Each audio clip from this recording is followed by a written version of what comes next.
I'm Barry Haarde, and I live in Houston, Texas, and I'm part of the Blood Brotherhood initiative there. And I am a 3H club member, which, for those who may not know, is hemophilia, HIV, and hepatitis C. Yeah, I was born in 1965 and diagnosed at birth with severe hemophilia A.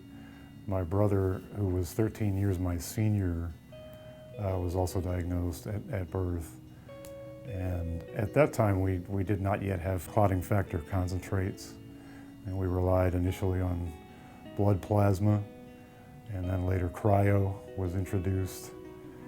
And when I was about 7 years old, I started using the factor concentrates, which of course revolutionized our lives, cut the umbilical cord to the emergency room, allowed us to infuse from home. We learned to self-infuse. I was 12 years old, I think, when I learned to inject myself. And it gave us a whole new way of life.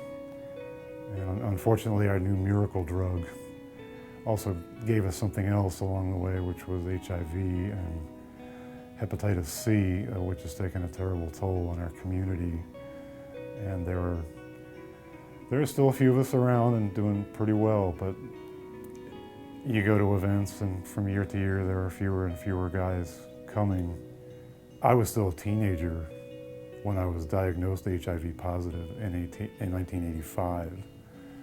And I learned about HIV and AIDS pretty much from the evening news. We would hear stories about this new disease that nobody knew anything about or how to treat.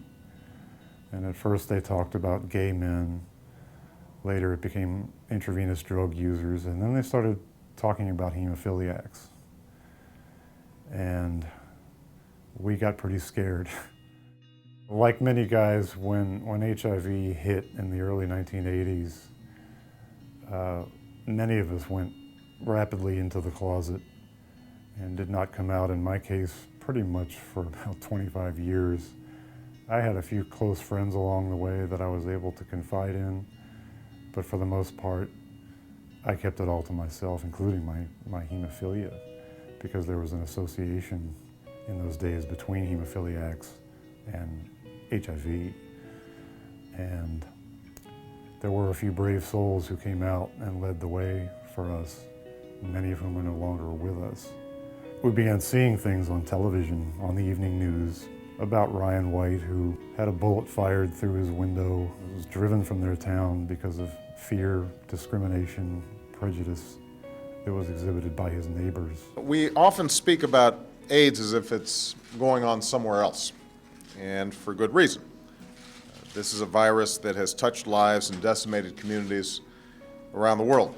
A number of events and advances over the years have broadened our understanding of this cruel illness.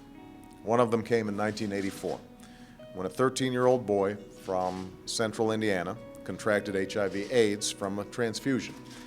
Doctors assured people that Ryan White posed no risk to his classmates or his community, but ignorance was still widespread. There was a family in Florida, the Ray family, whose 3 hemophiliac sons, 2 of whom later died. Their home was burned down, and they were forced to move their neighborhood and flee their school.